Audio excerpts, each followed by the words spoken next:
இனிய காலை வணக்கம்.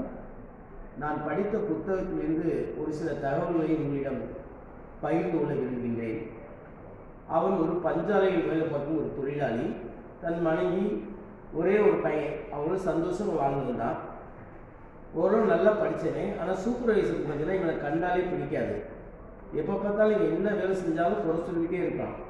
இதனால் இந்த எண்ணம் அடிக்கடி என்ன பண்ணுவான், லீவ் போட்டு வீட்டில் இருந்துக்குவான்.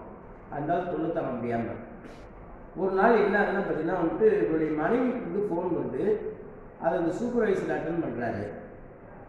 அட்டன் பண்ணிட்டு பார்த்தீங்கன்னா அந்த பஞ்சாலை தொழிலாட்டு சொல்ல கிடையாது. அன்னைக்கு மனைவி ஆக்சுவலாக சொன்ன பேசுனதையும் சொல்லலை. இவன் அந்த மாலை என்ன வீட்டுக்கு போகும்போது பார்த்தீங்கன்னா வீடு ஃபுல்லாக பயங்கர கூட்டமாக இருக்குது. போய் பார்த்தா அந்த பையன் பார்த்தீங்கன்னா சுடுதண்ணியை மேலே ஊற்றிருக்கான், குடிச்சிட்டு இருக்கிறான். உடனே என்ன பண்ணுறான், இவருடைய மனைவி அங்கேருந்து அந்த சொந்த பந்தவங்களாம் என்ன பண்ணுறாங்க, அவங்க கூட்டி போய் ஹாஸ்பிட்டல் அட்மிட் பண்ணுறாங்க. இறந்து போயிடறான். சோகம் தாங்க முடியாமல் இந்த பையனுடைய அம்மா என்ன பண்ணுறாங்கன்னா மண்ணனை எடுத்து ஊற்றிக்கிறா. ஒரு வழியாக பக்கம் பக்கத்தில் இருக்கவங்களாம் கொண்டு போய் சேர்த்து காப்பாற்றுறேன். இப்போ அவருடைய உடம்பு ஃபுல்லாக பார்த்தீங்கன்னா கருகி போயிருக்குது. இதுக்கு எல்லாத்துக்கும் காரணம் அந்த சூப்பர்வைசர் தான். நம்ம மனசில் அப்படியே வெறி வந்துட்டு இருக்குது. ஆனால் அவனால் பழி வாங்க முடியல, தன்னுடைய இயலாமை.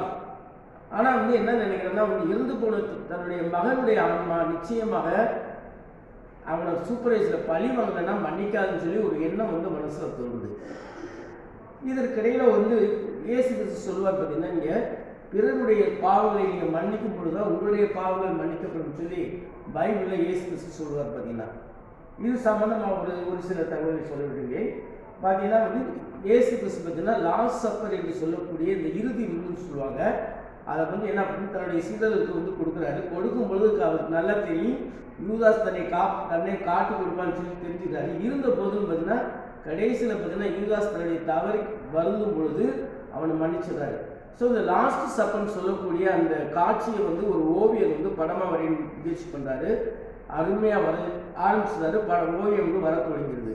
ஆனால் இயேசு கிறிஸ்துவனுடைய முகத்தை மட்டும் அவரால் வரைய முடியல. அவர் என்ன பண்ணுறாரு, ஊரில் இருக்கக்கூடிய பாதிரியாக போய் சந்திக்கிறார். சந்திச்சது மாதிரி நான் இயேசு கிறிஸ்துடைய இந்த லாஸ்ட் சப்பர்னு சொல்லக்கூடிய இறுதி விருந்தை ஆக்சுவலாக ஓவியமாக வரைய முயற்சி பண்ணி, ஆனால் இயேசு கிறிஸ்துடைய முகம் எனக்கு ஸ்ட்ரைக் ஆக மாட்டேங்குது.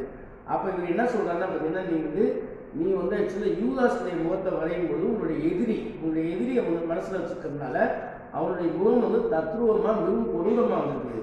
ஆனால் இயேசு கிறிஸ்துவ முகத்தினால வரைய முடியாத காரணம் என்ன பார்த்தீங்கன்னா, நீ உன்னுடைய எதிரியை மன்னிக்கக்கூடிய உனக்கு மனசு இல்லை. அதனால் உன்னுடைய எதிரியை மன்னிக்கக்கூடிய மனசு எப்போ உனக்கு வருதோ அப்போ இயேசு கிறிஸ்துவம் மனதில் தோன்றி நிச்சயமாக பார்த்தீங்கன்னா அருமையாக ஓவியம்னால வரைய முடியும் என்று சொல்கிறார். ஸோ இதன் மூலமாக நான் தெரிந்து கொள்வது என்ன பண்ணார், மனிதர்கள் தவறு செய்வது இயற்கை. To every human to forgive divine சொல்லுவோம் ஆங்கிலத்தில். ரைட்டா? தவறு செய்வது மனித இயல்பு, மன்னிப்பது இறை இயல்பு. ஆகவே நமது நண்பர்களோ நமது சொந்த பந்தங்களோ யாராவது தெரியாமல் தவறு செய்தால் அவர்களுடைய தவறுகளை மன்னிக்கக்கூடிய ஒரு பரந்த மனப்பான்மையை நாம் வளர்த்துக் கொள்ளலாம். நன்றி, வணக்கம்.